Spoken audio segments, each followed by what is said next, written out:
All right. Thank.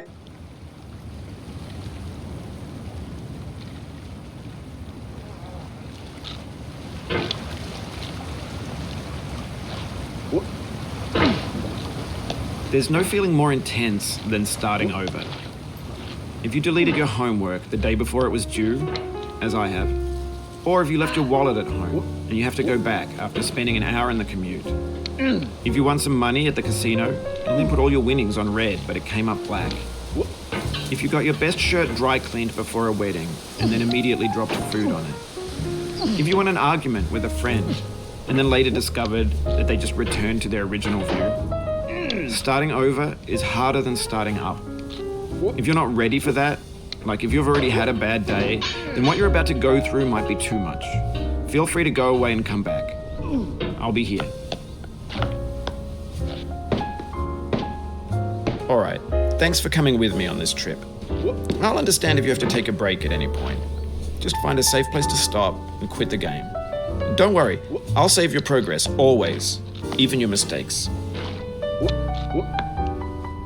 This game is a homage to a free game that came out in 2002 titled Sexy Hiking. The author of that game was Jazuo, a mysterious Czech designer who was known at the time as the father of B games. And B games are rough assemblages of found objects. Designers slap them't very quickly and freely, and they're often too rough and unfriendly to gain much of a following. They're built more for the joy of building them than as polished products. In a certain way, Sexy Hiking is the perfect embodiment of a B game. It's built almost entirely out of found and recycled parts, and it's one of the most unusual and unfriendly games of its time. In it, your task is simply to drag yourself up a mountain with a hammer. And that act of climbing, in the digital world or in real life, has certain essential properties that give the game its flavor.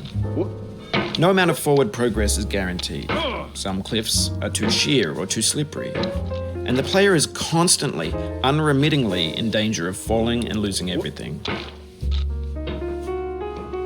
Anyway, when you start Sexy Hiking, you're standing next to this dead tree that blocks the way to the entire rest of the game.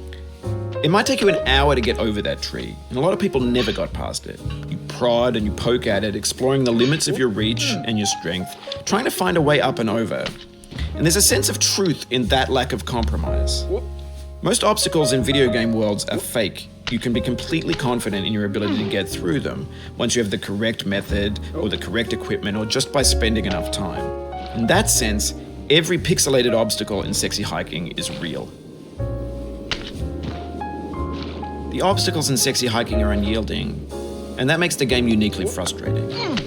But I'm not sure Jazuo intended to make a frustrating game. The frustration is just essential to the act of climbing, and it's authentic to the process of building a game about climbing. A funny thing happened to me as I was building this mountain. I'd have an idea for a new obstacle, and I'd build it, test it, and it would usually turn out to be unreasonably hard. But I couldn't bring myself to make it easier. It already felt like my inability to get past the new obstacle was my fault as a player rather than as a builder.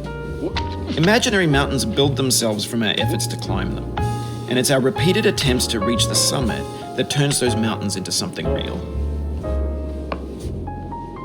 When you're building a video game world, you're building with ideas, and that can be like working with quickset cement. You mold your ideas into a certain shape that can be played with, and in the process of playing with them, they begin to harden and set until they're immutable, like rock. And at that point, you can't change the world. Not without breaking it into pieces and starting fresh with new ideas. For years now, people have been predicting that games would soon be made out of prefabricated objects, bought in a store and assembled into a world. And for the most part, that hasn't happened, because the objects in the stores are trash. I don't mean they look bad or that they're badly made, although a lot of them are. I mean they're trash in the way that food becomes trash as soon as you put it in the sink. Things are made to be consumed and used in a certain context, and once the moment is gone, they transform into garbage. In the context of technology, those moments pass by in seconds. Over time, we've poured more and more refuse into this vast digital landfill that we call the internet. It now vastly outnumbers and outweighs the things that are fresh and untainted and unused. When everything around us is cultural trash,